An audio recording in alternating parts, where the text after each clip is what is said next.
ligação polar ou apolar vem do termo de ter polos elétricos ou de não ter polos elétricos. Portanto, uma coisa que está sem polos é uma coisa que é apolar.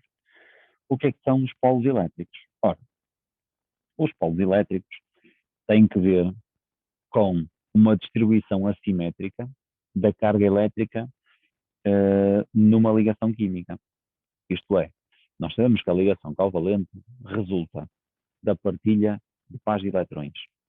Porém, nós também sabemos que o facto desses eletrões serem partilhados por dois átomos não é sinónimo desses eletrões se distribuírem homogeneamente na região internuclear entre esses dois átomos. O que é que isto significa? Significa que, se nós imaginarmos o espaço que existe entre o núcleo de um átomo e o núcleo do outro átomo que participam na ligação, poderá acontecer que os eletrões que estão a ser partilhados se encontrem mais próximos do núcleo A ou mais próximos do núcleo B. Ora, caso tal aconteça, nós teríamos uma distribuição que seria assimétrica da carga elétrica, neste caso em particular, da carga elétrica dos eletrões ligantes. Ora, essa distribuição assimétrica iria criar, ao longo dessa ligação, duas zonas distintas. Uma primeira zona, a zona onde os eletrões se localizariam preferencialmente, que teria maior densidade de carga negativa. Nós designamos genericamente por polo negativo. A região onde os eletrões não se vão localizar tão frequentemente será uma região que ficou desprovida dessa carga negativa. Portanto, passaremos a ter um polo positivo. E a questão que se coloca é, mas como é que eu posso prever se a ligação será polar ou será apolar? Ora, essa resposta de facto é muito simples. A região entre os dois núcleos vai constituir uma ligação que é apolar se os núcleos possuírem o mesmo número de prótons, na prática, se forem do mesmo elemento químico. Portanto, nós aqui temos uma ligação covalente apolar quando nós temos átomos do mesmo elemento. Teremos uma ligação polar quando temos átomos de diferentes elementos. E se vocês repararem, eu trouxe aqui, ou representei aqui, duas moléculas, a molécula de H2 e a molécula de HF. Então o que é que eu verifico? Nesta representação, nós temos esta molécula em que tem uma densidade, uma distribuição de densidade de carga que obedece aqui a uma simetria. Nós diríamos que a zona onde se encontram os eletrões ligantes, portanto, que será esta zona central, que é a zona de maior densidade de carga negativa, está bem distribuída relativamente à posição dos dois núcleos. Por outro lado, na molécula de fluoreto de hidrogênio, o que acontece é que, uma vez que o átomo de flúor tem uma carga nuclear muito superior à do hidrogênio, uma vez que ele tem 9 prótons e o hidrogênio tem apenas um próton, então os eletrões que são partilhados na ligação, neste caso é uma ligação covalente simples, estarão preferencialmente mais próximos da região onde se encontra o flúor do que a do hidrogênio. Então, nós imaginamos que há aqui uma deslocalização preferencial da carga negativa dos eletrões, sendo que a nossa molécula passa a ter duas regiões. Aqui vamos ter uma região onde há maior densidade de carga negativa e aqui temos maior densidade de carga positiva, isto porque a carga negativa foi deslocalizada para o lado do flúor. Então, nós nesta questão passamos a ter dois polos, este passa a ser o polo negativo da molécula e este passa a ser o polo positivo da molécula, e por esse motivo é que nós temos uma molécula que é polar, porque tem polos. Ou seja, nós aqui verificamos a existência de uma distribuição assimétrica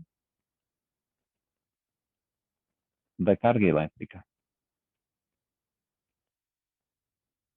Por outro lado, Nós aqui temos uma molécula que é polar. Perdão, apolar.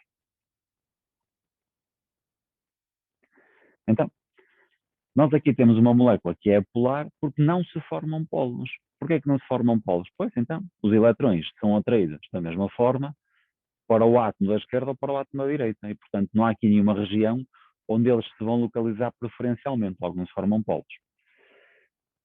Neste caso, como cada uma das moléculas só tem uma ligação, a polaridade da molécula corresponde à polaridade da ligação. Agora, quando nós temos numa molécula mais do que uma ligação, a polaridade da molécula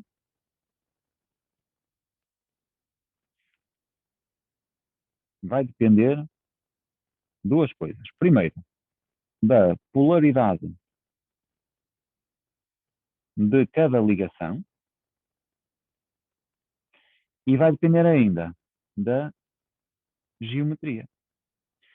Eu aqui vou colocar uma questão, ou seja, vou solicitar que vocês façam uma analogia. De que forma é que num corpo eu posso ter uma força resultante igual a zero? Então, temos uma primeira possibilidade, que é não aplicamos força nenhuma. E a resultante será zero. É possível eu aplicar forças num corpo e a resultante ser zero? Sim. Depende do valor das forças e depende da geometria, isto é, do ângulo segundo o qual eu aplico essas forças. Ou seja, imaginem, nós temos aqui um corpo e se eu aplicar uma força neste sentido, eu posso conseguir fazer com que a força resultante seja nula se eu aplicar uma força assim, no sentido oposto. Pois. Mas se eu aplicar aquela força no sentido oposto nesta direção e sentido, aí a resultante já não vai ser nula. Portanto, a força resultante para ser nula, nós temos que ter em consideração não só a magnitude, isto é, a intensidade das forças, mas também a sua direção e o sentido de aplicação.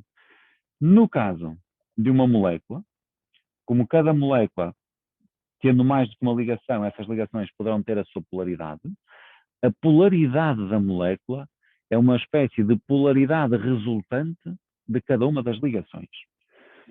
Surge aqui uma questão que é, como é que nós sabemos qual é a zona onde há maior densidade de carga negativa ou de carga positiva? Pronto, nós, se nada nos for dito, eventualmente teria que haver uma legenda em termos de cores. Okay? De cores ou outra coisa, pode ser uma escala de cinzas, tipo mais claro, mais escuro, o que for. Neste caso aqui, eu consegui concluir facilmente pelo seguinte motivo. É que na molécula de H2, os eletrões localizam-se, só são dois eletrões ligantes, na região internuclear. Então, como eu vejo que na região internuclear, que é esta região central, onde se localizam os eletrões, ela é mais vermelha, então eu percebo que neste código de cores o vermelho há de representar a densidade da carga negativa e na zona oposta do espectro vamos ter a densidade de carga positiva. Ok? Literalmente, se vocês virem, tem vermelho, laranja, amarelo, verde, azul, não é? E, portanto, significa que se esta é a zona negativa, esta há de ser a zona positiva. E depois acabo por confirmar isso no flúor. Ora, nós sabemos que o flúor, por ter o maior número atómico, tem maior capacidade para atrair para si eletrões, não é? Porque maior número atómico implica mais prótons e mais prótons implica uma carga mais positiva. Então, como eu sei que o flúor naturalmente atrai os eletrões com mais eficiência do que o átomo de hidrogênio, eu verifico também que aqui na zona do flúor temos uma zona mais avermelhada. Então, de facto, isso é compatível com a observação anterior. Portanto, eu sei que os eletrões aqui nesta molécula estão a ser deslocalizados para o lado do flúor. Atenção que estão a ser deslocalizados, não estão a ser roubados. Isto é uma ligação covalente, ok? Neste caso aqui, usando a mesma analogia, o que é que eu sei? Eu tenho as zonas de maior densidade de carga negativa aqui na região dos oxigénios. Então eu terei aqui um polo negativo. Deixa-me arranjar aqui uma cor que seja mais interessante para se ver. Aqui tenho um polo negativo, aqui terei o tal polo negativo. Parece, aparentemente, que o polo à direita e da esquerda não são iguais, não é? Eles de facto são iguais. É uma questão de perspectiva, não é? E aqui, no centro da molécula, vamos ter o polo positivo. Se vocês imaginarem, então, e fizerem aquela analogia com a força resultante, ora pensem comigo, eu sei que esta ligação, ou ligação na direita, é uma ligação que tem os eletrões deslocalizados para a nossa direita. A ligação da esquerda tem os eletrões deslocalizados para a nossa esquerda. Porém, como a deslocalização dos eletrões obedece ali a algum tipo de simetria, isso significa que a molécula, como um todo, será apolar, apesar de termos duas ligações polares. Portanto, nós dizemos que temos duas ligações que são polares, mas temos uma molécula apolar. Ok?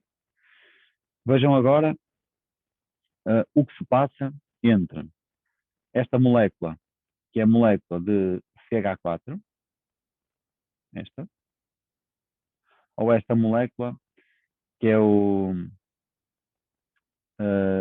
CH3F. Então, na prática, nós sabemos que os átomos halogéneos formam o mesmo tipo de ligação que o átomo de hidrogênio, que é uma ligação covalente simples. Porém, os halogéneos ainda têm lá os outros 3 pares de eletrões não ligantes. Agora, vejam em termos de aspecto. Nós vemos que, de facto, vamos ter a zona com mais carga negativa aqui mais próxima do carbono, porque o carbono é um átomo que tem maior carga nuclear do que o hidrogênio, e depois vamos ter ali, nas zonas dos hidrogénios, a maior densidade de carga positiva. De facto, o que acontece é que, dada a geometria desta molécula, nós vamos ter, atenção que eu não vou conseguir representar todos os polos, porque há ali, deixa-me lá ver, dá para fazer mais ou menos. Então vamos ter aqui um polo positivo, um polo positivo, um polo positivo, e este hidrogênio não dá muito bem para ver, mas ele está espetado lá atrás, ou seja, neste hidrogênio há também um polo positivo. Esta zona mais avermelhada que vocês veem é a zona avermelhada dos eletrões, que ficam mais para o lado de cá. Ou seja, eu teria que rodar esta molécula para ver os eletrões de hidrogênio, ou seja, para ver estes dois eletrões diferentes. O sistema de cargas negativas aqui fica claramente aqui na zona onde está o carbono. Então o que é que acontece? Nós temos 4 ligações em que os eletrões de cada uma das ligações está a ser deslocalizado aqui para onde existe carbono. O que é que vai acontecer? Apesar de termos 4 ligações que são polares, dada a geometria, nós passamos a ter uma molécula que é apolar. Mas agora já nos passa o mesmo nesta molécula da que está ao lado. É que vocês claramente conseguem ver que na extremidade esquerda da molécula, onde está o flúor, vamos ter aqui o polo negativo, e do lado onde estão os carbonos e hidrogénios, vamos ter aqui um polo positivo. Deixamos aqui outra cor, que é para ser melhor. Então, claramente, nós conseguimos ver que há uma deslocalização preferencial de carga negativa daqui para ali. Portanto, nós vamos ter, na prática, 4 ligações polares e uma molécula polar. Se eu representar a deslocalização ligação-ligação, olhem, esta ligação é polarizada para o carbono, esta polarizada para o carbono, esta polarizada para o carbono e esta polarizada para o flúor. Ou seja, na prática, eu não consigo criar aqui um equilíbrio na deslocalização das cargas. Logo, eu passo a ter uma molécula que tem 4 ligações polares, mas não são todas iguais. E, de facto, isto vai dar origem a uma molécula polar. A mesma coisa se passa na água e se passa no amoníaco. Isto é, nós conseguimos ver que aqui temos a carga elétrica a ser deslocada dos hidrogénios para o oxigênio e aqui dos hidrogénios para o azoto. Então passo a ter centros de carga positiva, polos positivos e aqui um polo negativo, aqui igual, polos positivos e aqui um polo negativo. Portanto, nestas duas moléculas nós temos ligações polares e também temos moléculas polares. Das moléculas que nós conhecemos, então, nós vamos ter como moléculas apolares o CH4 e o CO2. Okay? E depois vamos ter como moléculas polares o H2O e ainda temos o NH3. Repetindo, ver a polaridade de uma ligação é a coisa mais simples que pode existir. Se os átomos são do mesmo elemento, a ligação é apolar. Átomos do mesmo elemento.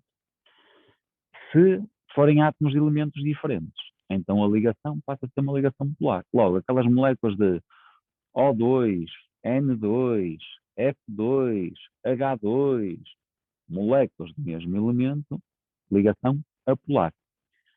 E se a molécula só tiver uma única ligação? Então, quando a molécula tem uma ligação, a polaridade da molécula é só dessa ligação. Portanto, moléculas diatómicas apolares têm as ligações entre a molécula diatómica e a ligação apolar. Moléculas que sejam diatómicas e polares é porque a ligação química também é polar, tipo molécula de HF. E quando eu tenho uma molécula com várias ligações, pois, então eu vou ter que ver ligação a ligação, qual é o tipo de polaridade, e finalmente vou ter que ver como é que resulta toda a junção dessas polaridades em função da geometria da molécula. Logo, molécula de CO2 ou de CH4 têm ligações polares, mas a polaridade resultante da molécula é igual a zero. Então a molécula é apolar. Se eu tiver uma geometria tipo da água ou do NH3, em que temos ligações que são polares, a geometria não permite que a polaridade total seja igual a zero. Ou seja, de facto, nós vamos ter uma molécula que também ela toda é uma molécula polar. Independentemente da geometria desta coisa, o que acontece é que esta molécula é uma molécula que é apolar. O que é apolar? Então, são três ligações polares, estão a ver? Eu pus todos os átomos com a mesma eletronegatividade. Ora, vamos supor agora que o átomo V é o que tem maior eletronegatividade. Ok? Portanto, deixa-me saber uma coisa. Ok, temos isto. E esta coisa que aqui está é o resultante das outras duas. Ou seja, esta amarela é uma espécie de força resultante, sendo que as outras duas, são estas que eu estou a representar agora, são a polaridade de cada uma das ligações. Ora vejam, se eu pegar nas ligações e as colocar frente a frente, olhem o que é que está a acontecer à polaridade da molécula. Desaparecer, até que agora é zero. Okay? Vamos ligar o campo elétrico. Ora vejam, a molécula fica em qualquer posição, estão a ver? Vamos fazer uma coisa agora. Vamos deslocar o átomo lá para cima. Olham que agora eu passo a ter a carga elétrica a ser deslocada para o lado B. Portanto, o lado B é que vai ser o lado negativo, os lados A e C são os positivos. Pumba, esta é a molécula que rodou.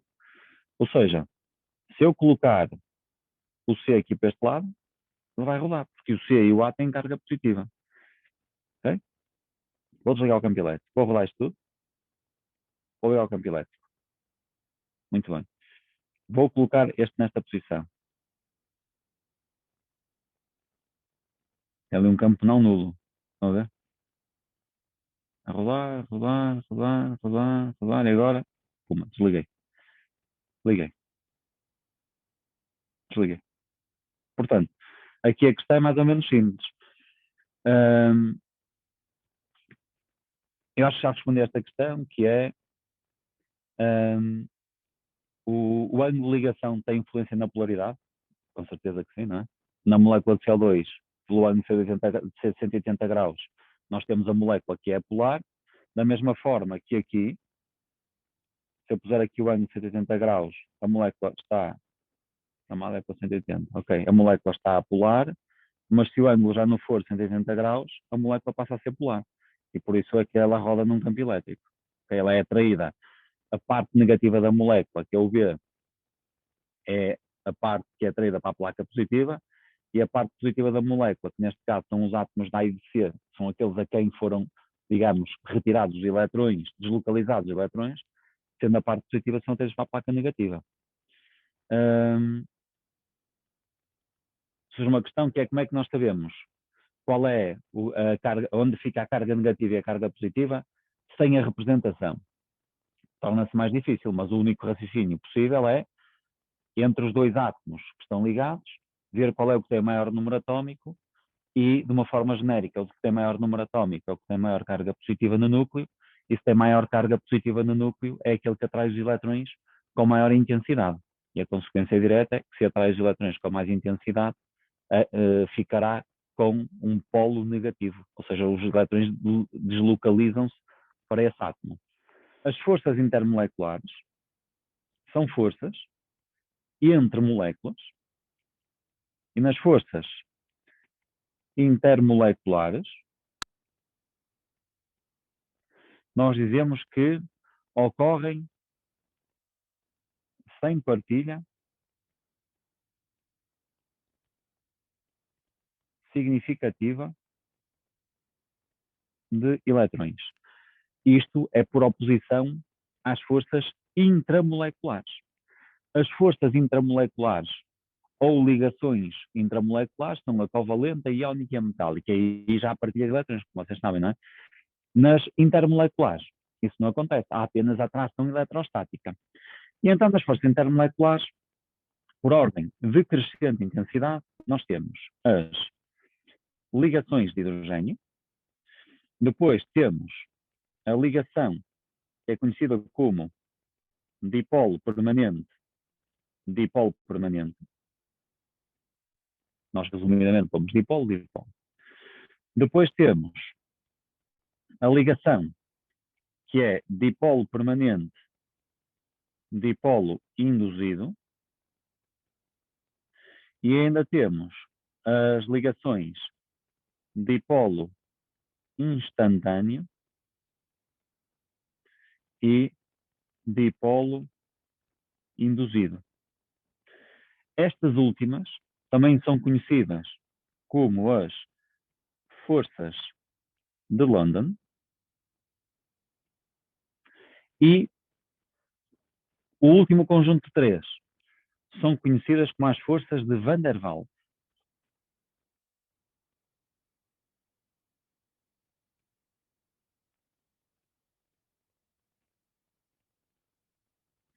Okay? E, portanto, tendo em consideração este conjunto de forças, o que nós sabemos é o seguinte: quanto maior a intensidade destas forças, mais as moléculas se atraem umas às outras. Qual é a consequência direta disso? É o estado físico, é verdade. É a miscibilidade, ou seja, a facilidade com que eu tenho de misturar substâncias. Então vamos pensar primeiro no estado físico. Vamos imaginar que nós temos vários líquidos e nós começamos a aquecer esses vários líquidos, e há um que, quando chegar a 50 graus Celsius, começa a evaporar, ou seja, as partículas passam do estado líquido para o estado gasoso. Há outro em que isso acontece aos 80, há outro que acontece aos 100, há outro que acontece aos 150 e vai por aí assim. Então, significa que nós temos substâncias que, para que as suas moléculas se afastem, como vocês sabem, as moléculas no estado líquido encontram-se ainda muito próximas umas das outras. Para que elas se afastem, eu tenho que elevar a sua agitação, e há umas onde eu tenho que elevar mais significativamente a agitação.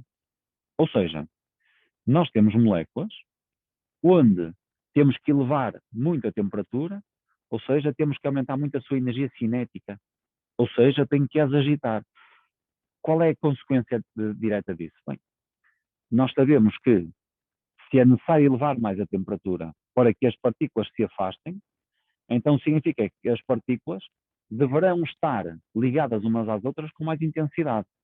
Resumidamente, quanto maior for a temperatura de ebulição, mais intensas são as forças intermoleculares, ou seja, é mais difícil evaporar aquele líquido. Portanto, as suas moléculas estão mais firmemente ligadas umas às outras. O que é que nós sabemos em relação a estas forças? Ligações de hidrogênio. As ligações de hidrogênio são estas deste esquema aqui. E se vocês repararem, as ligações de hidrogênio ocorrem entre os pares de eletrões não ligantes de um átomo de oxigênio, oxigênio, azoto ou flúor, e um átomo de hidrogênio que esteja ligado numa molécula a um oxigênio, um azoto ou um flúor. Então, eu vou escrever exatamente isso. Então, nós temos pares de eletrões não ligantes. Tem que pertencer a um átomo de azoto, oxigênio ou flúor e um átomo de hidrogênio ligado a azoto, oxigênio e flúor. Ou seja, na prática, vejam, é como se eu tivesse um átomo de oxigênio com os seus pares de eletrões ligado a hidrogênios. E de outra molécula, eu vou ter um oxigênio com os seus pares de eletrões e a ligação de hidrogênio estabelece aqui assim, okay? Entre este conjunto. Portanto, tem que ser um par de eletrões não ligantes de um azoto, um oxigênio e um flúor. Cá está ele.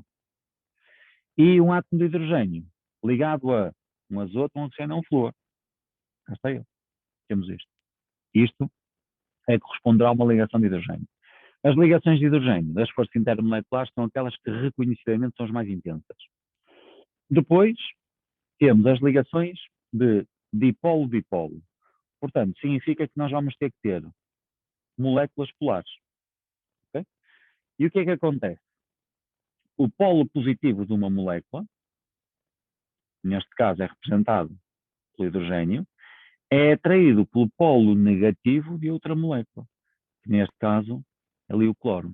E, portanto, na prática, as moléculas vão se organizar todas de forma a que os polos negativos de uma são atraídos pelo polo positivo da outra, e aqui a mesma coisa. O polo negativo desta atrai os polos positivos destas, e este polo negativo vai atrair este polo positivo, e este polo negativo atrai este positivo, e este positivo vai atrair também aquele negativo, e vamos ter aqui as moléculas atraídas eletrostaticamente, dada a distribuição assimétrica das suas cargas. Okay? Ou seja, o que nós dizemos é que o polo negativo de uma molécula atrai o polo positivo de outra ou outras moléculas. Esta será, em termos de intensidade relativa, a segunda mais intensa. Depois, temos outro tipo de ligação, que é o dipolo permanente com o dipolo induzido. São esta situação aqui. Ora, na ligação entre dipolo permanente e dipolo induzido, eu vou ter uma molécula. Esta é polar e esta será apolar, enquanto que estas são as duas polares. E então, vejam, o que acontece é o seguinte.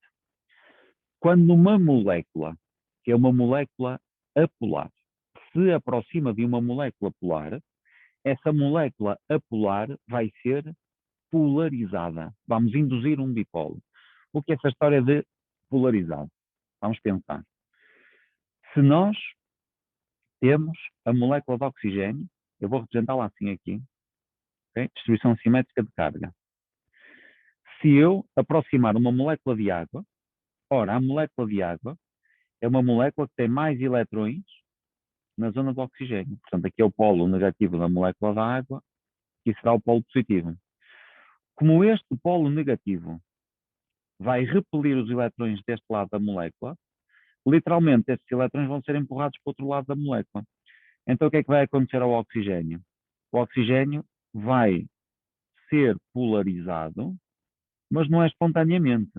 O que acontece é que a molécula de oxigênio transformou-se numa partícula que agora é polar, mas isso aconteceu por causa da repulsão que a molécula, neste caso é uma molécula de água, está a exercer sobre os eletrões de oxigênio. Literalmente, E estes eletrões que estão aqui localizados estão a repelir os eletrões da molécula de oxigênio e estão a empurrá-los para o lado de lá. Então o que é que vai acontecer? Nós tínhamos duas moléculas, uma polar e outra apolar, e passa a ter duas estruturas polares. E agora, o polo negativo da molécula de água vai atrair o polo positivo da molécula de oxigênio que foi polarizada. Okay? Portanto, nós temos um dipolo permanente e temos um dipolo induzido. Porquê é que se diz dipolo induzido? Foi um dipolo que se formou porque foi induzido pelo dipolo permanente. Okay? Esta será a terceira força em termos de intensidade.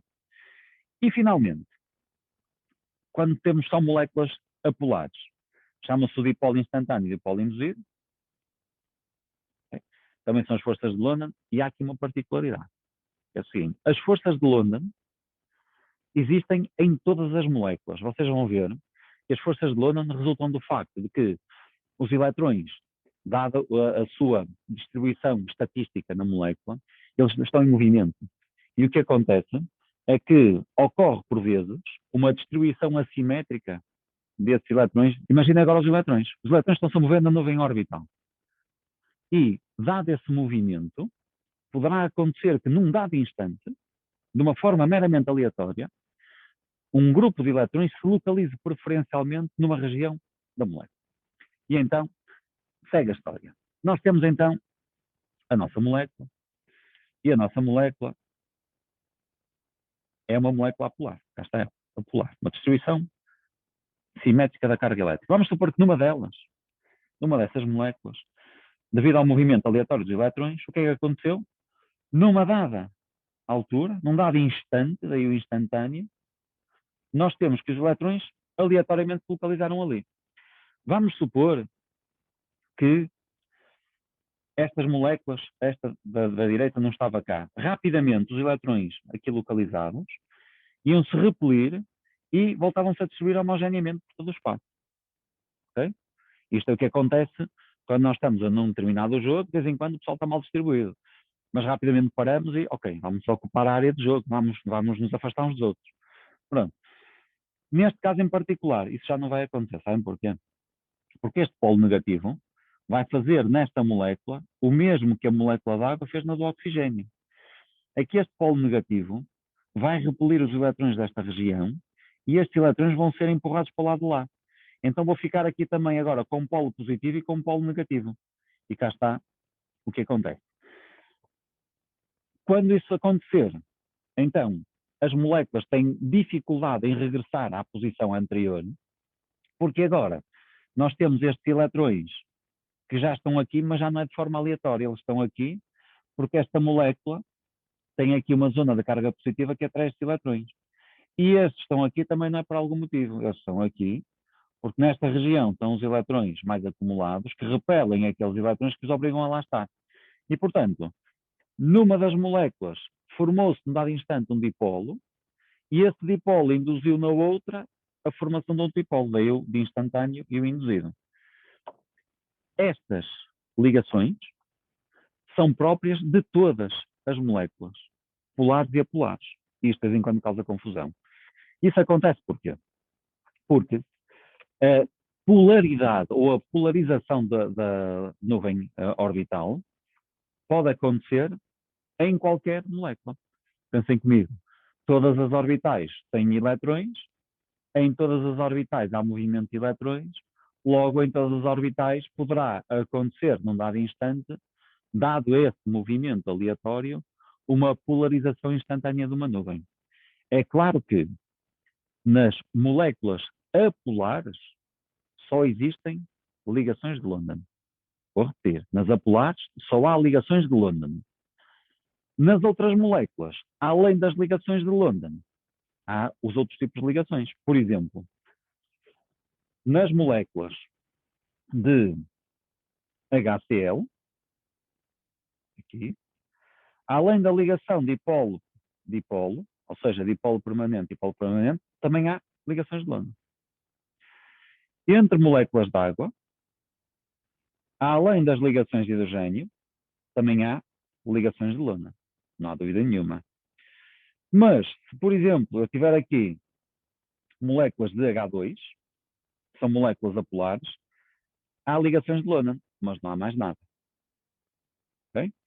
E, portanto, em termos de intensidade relativa, a intensidade relativa, nós já falamos, aumenta desta forma.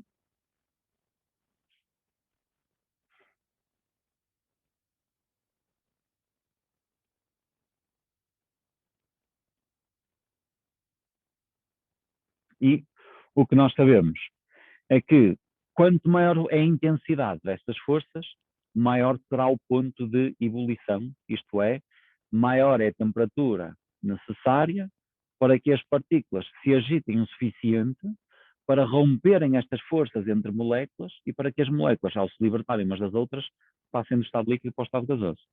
Mas também temos aqui outra questão, que é a questão da miscibilidade. E então, o que é que nós sabemos em termos de miscibilidade? Duas substâncias só são miscíveis desde que as forças estabelecidas na mistura sejam da mesma ordem de grandeza das forças que existiam quando as substâncias estavam separadas.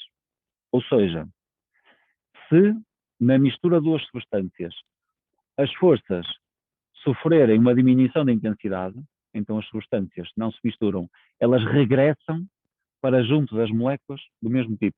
Vamos dar um exemplo. Suponham que nós vamos misturar água com amoníaco. A água e o amoníaco são miscíveis? Vamos lá ver.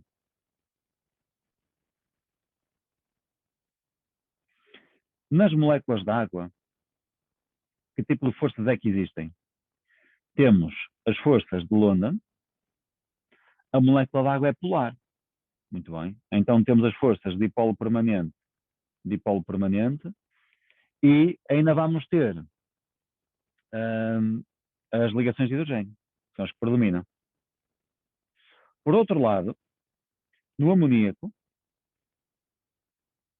nós vamos ter forças de London, vamos ter dipolo permanente com dipolo permanente, porque as moléculas são polares, e ainda temos as ligações de hidrogênio.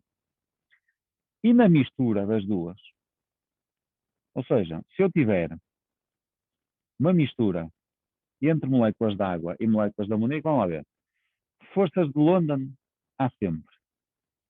A molécula de água é polar e a amoníaco também é polar. Então também vou ter dipolo permanente com dipolo permanente. Mas, na molécula de água, eu tenho o oxigênio com pares não ligantes e tenho lá os hidrogénios ligados ao oxigênio. No amoníaco também. Então, entre as moléculas de água e as moléculas de amoníaco, vamos ter ligações de hidrogênio.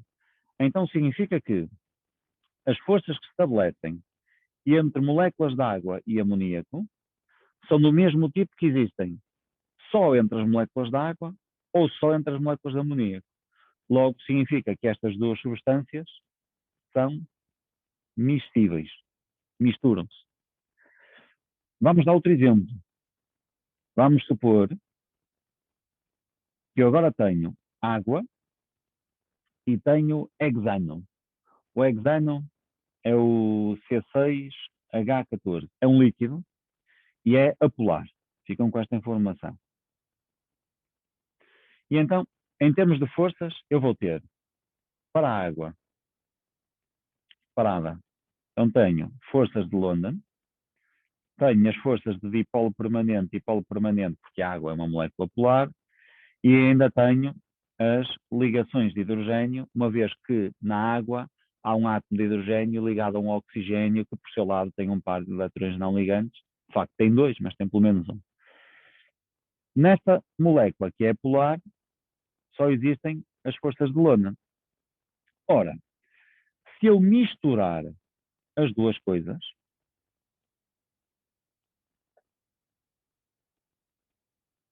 nós vamos ter forças de London mais o resultado da mistura de uma molécula polar com uma apolar, que se chama o ligação de dipolo permanente, ou apenas dipolo, com o dipolo induzido. Se vocês repararem, estou a falar disto aqui, ok? Dipolo com dipolo induzido, que é quando misturo uma molécula apolar com uma polar. Eu sei que a ligação mais intensa vai deixar de existir, que é a ligação de hidrogênio. Então significa que nesta mistura iria diminuir a intensidade das forças. Ou seja, se a mistura ocorrer, as novas forças são mais fracas que as do início. Consequência direta, não são miscíveis. Okay?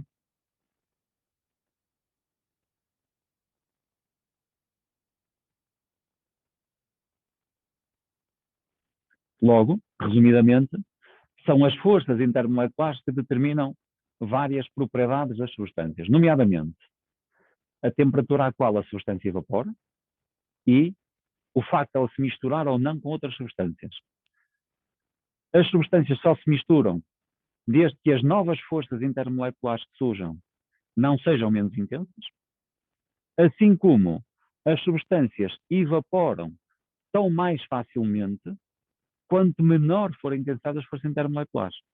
Substâncias com forças intermoleculares baixas evaporam a temperaturas baixas também. A temperatura à qual o hidrogênio evapora anda próximo dos 200 graus negativos. 200 graus negativos. Okay? Já a molécula d'água evapora a 100 graus acima de zero. O que significa que no hidrogênio é uma molécula onde só existem as forças de London, porque é uma molécula apolar. As forças de London são pouco intensas, logo o hidrogênio a uma temperatura baixa já tem energia suficiente para romper essas ligações e passar do estado líquido para o estado gasoso. Por outro lado, nas moléculas de água, além das forças de London, porque essas existem em todas as moléculas, além das forças de dipolo permanente, porque a água é polar, também existem as ligações de hidrogênio, que são muito intensas. Logo, as moléculas de água ligam-se umas às outras com bastante intensidade, o que significa que é necessário aumentar significativamente a sua agitação, de forma a que essas ligações sejam rompidas, de forma a que as moléculas de água consigam separar umas das outras e passem para o estado gasoso. Okay?